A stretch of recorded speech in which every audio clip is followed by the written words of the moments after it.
You're a little snake baby chilling in your mama, just waiting to be born. Then swish! Slowly, light comes in through a hole as your mom pushes you out onto the ground. You simply slide out since your species just gives birth to live babies instead of laying eggs.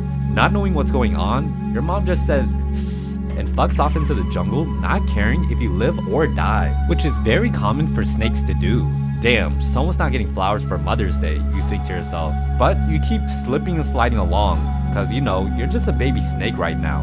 But you're not just any snake, you're a Titanoboa, and life is about to be pretty tough for you. Despite being able to grow to 15 meters long, life isn't great because it's hot and hella humid. The weather is mainly due to its time period known as the Paleocene. This was about 60 million years before the person watching this was ever born. As a Titanoboa, you're born in what's now Colombia, deep in a swampy jungle. The trees are tall, the swamp is wet, and it seems like everything is out to hurt you. The animals are massive compared to what we see now. Everything back then was huge due to higher levels of oxygen in the air. And here you are, just born, and the odds of survival are pretty slim since you're by yourself.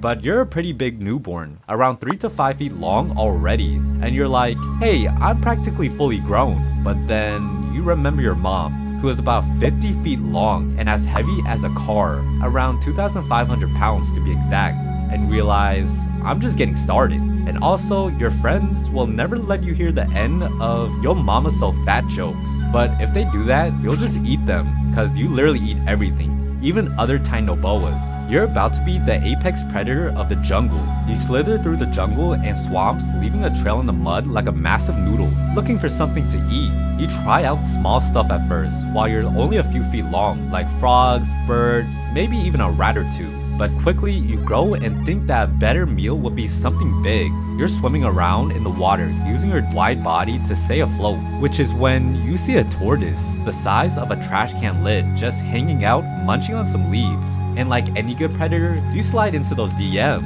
Sss, you say as you slither up next to him. The tortoise looks at you like, bro, I'm just trying to sunbathe, get off my lawn.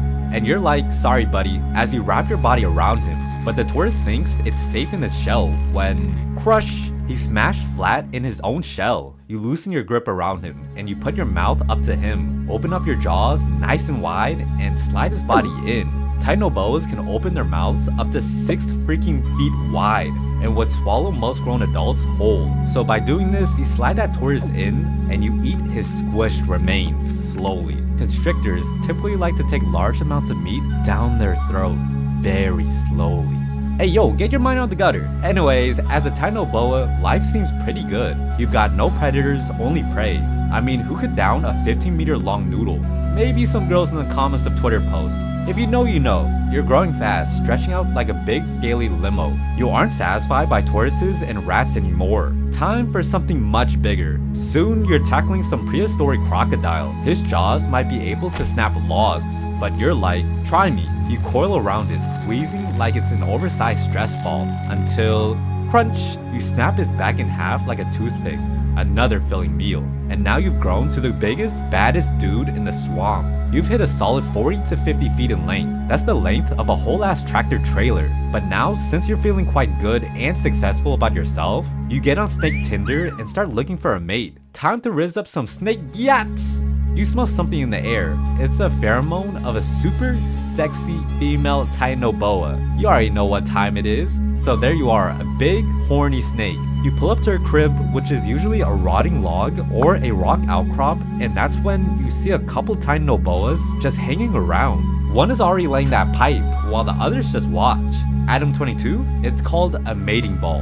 The female is basically getting a train ran on her during mating season, and it's honestly just may the best sperm win, and the sex itself is like 2 spaghetti noodles wrapped around each other for hours.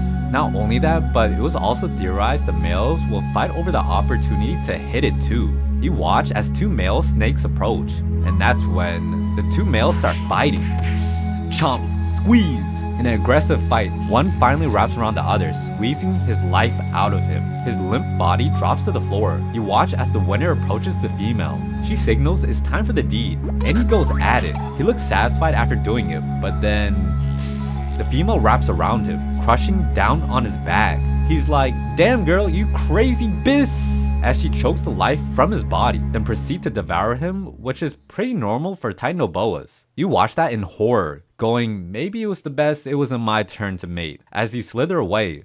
And luckily, somehow, you're able to escape the mating season and survive. But things are about to get worse for you. Like, much worse. Not only have you needed to be nice and hot, but you've been living in a swamp your whole life. And a lot of the other animals have been evolving to avoid you as well. The animals are getting smaller and quicker. The world is getting colder, and the oxygen isn't as high as it once was. Meaning things aren't growing as big as they once did. Plus, turns out a climate shift is coming. The swamps are drying up and temperatures are dropping. Not ideal for a cold-blooded giant like you. Slowly, your food sources get smaller and smaller, and you find fewer places to hunt comfortably. So then you get hungrier, slower, and less effective at taking down prey. Evolution isn't on your side. In time, you and your fellow Titanoboas start to die off from all of this. Eventually, you find yourself slithering deep into a cave, waiting for your end. It's been fun, you think, as you reflect on your life. You're probably about 30 to 40 years old at that point, but your species was around for millions of years. You're the last of its kind, so you take one last breath deep on the ground, and finally, you die, leaving behind only bones. Millions of years go by and no one knew you ever existed. Until one day, 60 million freaking years later, in Colombia, 2009, coal miners would find your bones. Bang!